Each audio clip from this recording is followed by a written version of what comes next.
bilang ama ng wikang pambansa ay isa sa mga pinakamaimpluwensyang leader sa kasaysayan ng Pilipinas.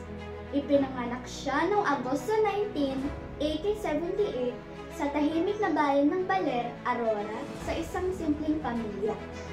Bata pa lamang, ipinakita na niya ang kanyang talino at determinasyon sa pag-aaral hanggang makapagtapos siya ng abogasya sa University of Santo Tomas.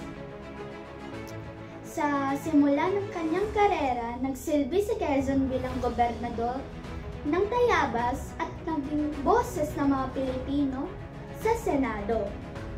Sa gitna ng pagsubok na panahon, itinuon niya ang kanyang lakas sa pagpapalaya ng bansa mula sa pananakop ng Estados Unidos. Noong 1935, siya ang naging unang Pangulo ng Commonwealth sa Pilipinas. At sa kanyang pamumuno, ipinatupad niya ang mahahalagang reforma.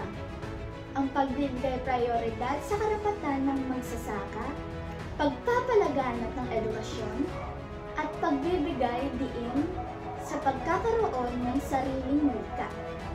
Pumanaw siya noong Agosto 1, 1944, ngunit ang kanyang mga adikhain para sa pagkakaisa, wika at kasarilan ay nanatiling buhay sa puso ng bawat Pilipino. Sa kwento ng kanyang buhay, si Quezon ay hindi lamang isang leader kundi isang simbolo ng pag-asa at tapang para sa mga susunod pang henerasyon.